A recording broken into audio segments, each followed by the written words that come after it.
سیدنا ابراہیم علیہ السلام اور سیدنا اسماعیل علیہ السلام جب تعمیر کعبہ کا کام مکمل فرما چکے تو اللہ رب العزت کا حکم ہوتا ہے کہ میرے پیارے اور مقرب بندو اے ابراہیم و اسماعیل، تم نے محنت کی ہے، میرا گھر تعمیر کیا ہے، اس کی مزدوری کیا لوگے؟ تمہیں اجرت کیا عطا کی جائے؟ ابراہیم علیہ السلام طلب اجرت کے لیے اپنا دامن مراد اللہ کے حضور پھیلا دیتے، اور قرآن اس مقام کو بیان کرتا ہے وَإِذْ يَرْفَعُ إِبْرَاهِيمُ الْقَوَاعِدَ مِنَ الْبَيْتِ وَإِسْمَاعِيلُ، جب حضرت ابراہیم اور حضرت اسماعیل علیہ السلام کعبہ کی دیواریں اونچی کر رہے تھے اور اس کی تعمیر کو مکمل فرما رہے تھے، تو عین اختتام کے وقت بلکہ اس کے دوران یہ ساتھ ساتھ التجا کرتے جا رہے تھے، ربنا تقبل منا انک انت السمیع العلیم، مولا ہماری یہ محنت، ہماری یہ مزدوری قبول فرما لینا، اسے اپنی بارگاہ میں شرف قبول عطا فرما دینا، تو سننے والا اور جاننے والا ہے۔ جو جو کعبہ اپنے تعمیر کے آخری مرحلے پر پہنچ رہا تھا وہ عرض کر رہے تھے مولا ربنا واجعلنا مسلمین لک، میرے مولا جس طرح تو نے ہمیں اپنے گھر کی تعمیر کی توفیق مرحمت فرمائی ہے، اسی طرح ہماری گردنوں کو بھی توفیق دینا کہ تیرے حضور جھکی رہیں، سجدہ بندگی ادا کرتی رہیں، اور ہم وقت تیری بارگاہ میں پیکر ابدیت بن کے رہیں، اور ہمارے چہرے تیرے اس گھر کی طرف متوجہ رہیں، اور ہمارے دل اور ہماری روحیں تیرے چہرے کی طرف متوجہ رہیں۔ وَمِن ذُرِّيَّتِنَا أُمَّةً مُسْلِمَةً لَكَ، اب تعمیر کعبہ کے بعد مزدوری اجرت مانگنے کا وقت آ رہا ہے۔ عرض کرتے جا رہے ہیں مولا ہم نے سنا ہے کہ ایک امت مسلمہ دنیا میں پیدا ہونے والی ہے، ہماری دعا ہے کہ جس طرح ہم باپ بیٹے کی گردنیں تیری بارگاہ میں جھکی رہیں، اس طرح ہماری ذریت میں سے، ہماری اولاد میں سے، ہماری نسل میں سے اس قوم کو، اس امت کو، اس ملت کو پیدا فرمانا جو تیرے حضور بندگی بجا لانے والی ہو، جو زیور اسلام سے آراستہ ہو، جن کے سر تیرے حضور ہماری طرح جھکے رہیں۔ وارنا مناسکنا وتب علینا انک انت التواب الرحیم، اور مولا ہمیں اپنے احکام سکھا دینا، ہماری لغزشیں معاف فرما دینا، ہمارے اوپر اپنے عفو و کرم اور لطف و رحمت کی بارش فرمانا۔ یہ عرض کر چکے رب کائنات نے فرمایا ابراہیم و اسماعیل یہ تمہاری عمومی التجائیں ہیں، تمہیں عطا کر دوں گا، مگر تم نے میرا گھر تعمیر کیا ہے، تم نے مکہ کی بے آب و گیا ریگستان کو آباد کر دیا ہے، تو نے میرا وہ گھر بنایا ہے اذ جعلنا البیت مثابۃ للناس وامنا، جو پوری کائنات انسانی کے لیے مرکز امن بننے والا ہے۔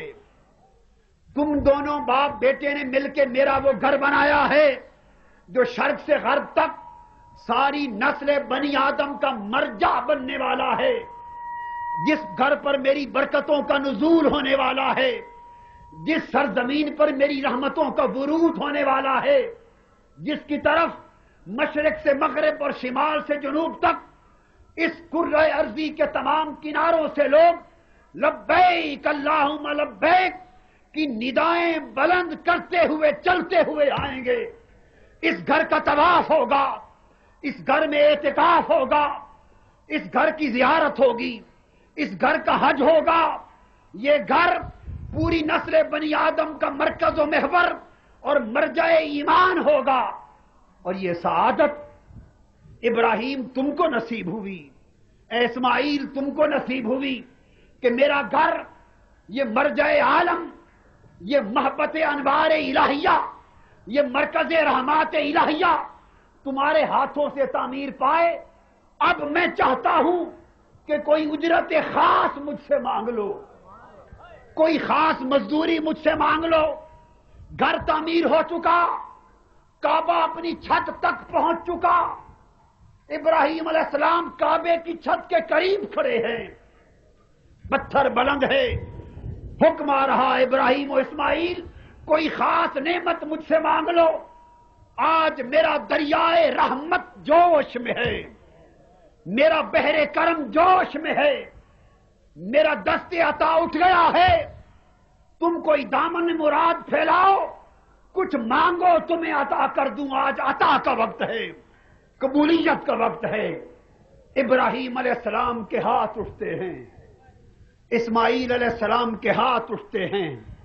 ان کا دامن سوال دراز ہوتا ہے اور عرض کرتے ہیں مولا تیرا کعبہ تعمیر کر کے، تیرا گھر تعمیر کر کے ہم تجھ سے اور کچھ نہیں مانگتے. کوئی مزدوری نہیں مانگتے، کوئی اجرت نہیں مانگتے، کوئی معاوضہ نہیں مانگتے. بس تیرا گھر تعمیر ہو گیا ہے، اگر تو اجرت دینے پر آ گیا ہے تو ایک شے دے دے مولا، ایک شے دے دے. رب کائنات نے فرمایا ابراہیم و اسماعیل کیا مانگنا چاہتے ہو بولو. ابراہیم علیہ السلام کی زبان اقدس گویا ہوئی، اسماعیل علیہ السلام گویا ہوئے. عرض کیا ربنا وابعث فیہم رسولا منہم یتلو علیہم آیاتک. میرے اللہ گھر بنانا ہمارا کام تھا، اب اس گھر کو بسانے والا بھیجنا تیرا کام ہے.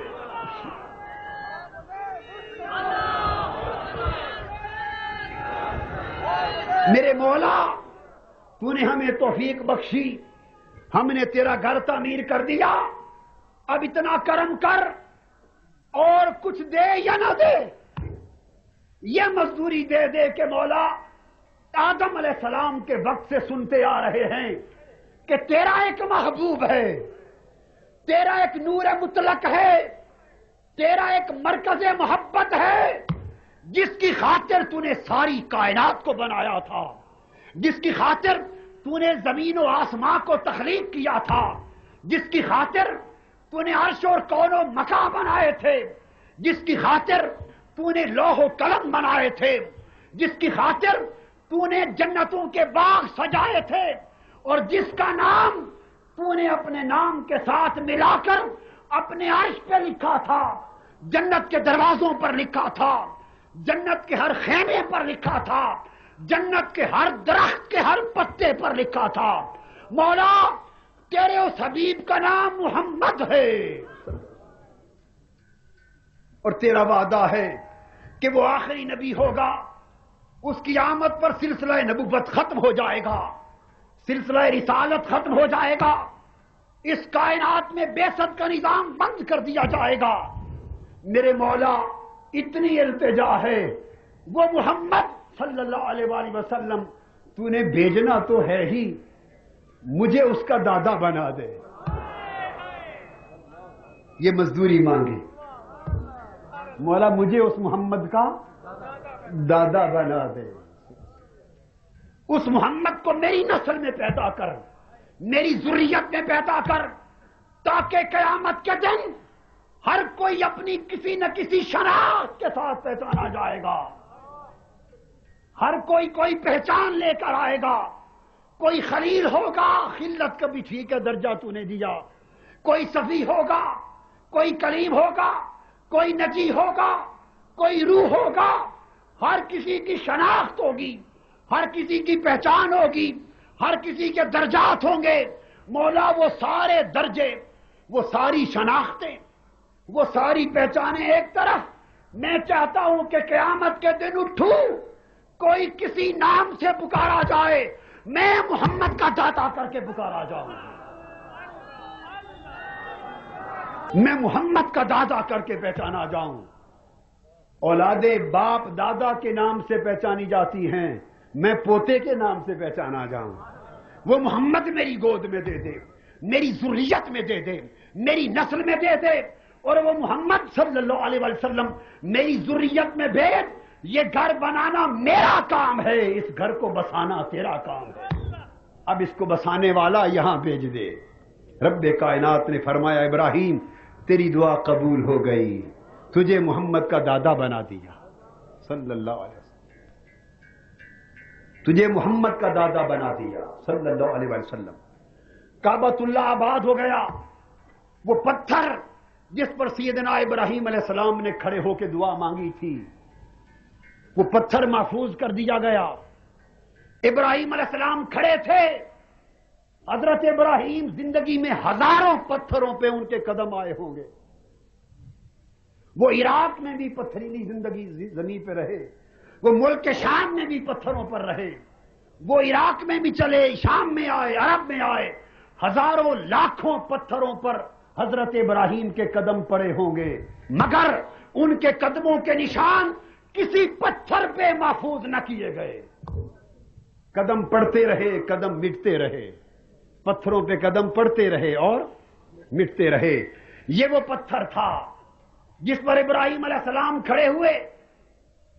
ان پتھروں پر پتھر پہ ابراہیم علیہ السلام کے قدموں کے نشان لگے، وہ قدموں کے نشان محفوظ کر دیے گئے، محفوظ کر دیے گئے، اور حکم ہوا وہ پتھر جن پر ابراہیم کے قدموں کے نشان لگے ہیں وہ میرے کعبے کے ساتھ اسی صحن کعبہ میں رکھا جائے، وہ کعبے کے ساتھ اسی صحن کعبہ میں رکھا جائے۔ اور جب آقا کا زمانہ آیا، حکم ہوا کہ صحن کعبہ سے سب پتھر ہٹا دیے جائیں، سب پتھر ہٹا دیے جائیں۔ یہ پتھروں سے کعبے کو صاف کرنے کا زمانہ آ گیا ہے۔ کوئی خدا کے سوا کسی اور کو نہ پوجے، کسی اور کا نقش تلاش نہ کرے، کسی اور کا نشان تلاش نہ کرے، فقط ایک پتھروں کا بنا ہوا گھر کعبہ رہ جائے۔ سب پتھر ہٹا دیے گئے، صحن کعبہ 360 پتھروں سے خالی کر دیا گیا، ایک پتھر چھوڑ دیا گیا۔ حکم ہوا یہ پتھر نہ ہٹے، کیوں؟ اس پتھر پر ابراہیم کے قدم ہیں، اس پتھر پہ ابراہیم کے قدم ہیں۔ مولا اور پتھروں پر بھی کئی بزرگوں کی روحوں کے نشان ہیں جن کی پوجا ہوتی ہے، سارے پتھر ہٹائے جا رہے ہیں، اور وہ پتھر جن پر ابراہیم کے قدموں کا نشان لگا ہے وہ پتھر کعبے میں سجایا جا رہا ہے۔ وجہ کیا ہے؟ اگر تجھے ابراہیم کے قدموں سے اتنا ہی پیار ہے اور ان کے قدموں کے نشانوں سے اتنا ہی پیار ہے تو ہزاروں پتھروں پر ان کے قدموں کے نشان لگے تھے، وہ کیوں مٹا دیے؟ وہ کیوں مٹا دیے؟ انہیں محفوظ کیوں نہ کیا گیا؟ جواب آیا لوگوں تمہیں خبر نہیں، بات حضرت ابراہیم کے قدموں کے نشان کی نہیں ہے، بات حضرت ابراہیم کے قدموں کے نشان کی نہیں۔ اگر ان کے قدموں کے نشان بذات مقصود ہوتے تو جس جس پتھر پہ قدم لگے تھے سارے محفوظ ہوتے، وہ بذات مقصود نہیں، مقصود کچھ اور ہے، اور وہ مقصود یہ ہے کہ میں دنیا کو بتانا چاہتا ہوں کہ یہ پتھر جسے مقام ابراہیم بنایا جا رہا ہے، ابراہیم کے کھڑے ہونے کی جگہ، ابراہیم کے قیام کرنے کی جگہ، جہاں ان کے قدم لگے، قدم ڈالنے کی جگہ، اسے جو محفوظ کیا جا رہا ہے اس کا سبب کچھ اور نہیں، فقط یہ وہ پتھر ہے کہ ابراہیم نے جب میرے مصطفیٰ کی ولادت کی دعا مانگی تھی تب ابراہیم اس پتھر پہ کھڑا تھا۔ یہ پتھر اس کی نسبت ابراہیم سے نہیں دعائے مصطفیٰ سے ہے۔ میرے محبوب محمد صلی اللہ علیہ وسلم کی ولادت کی دعا کی تھی،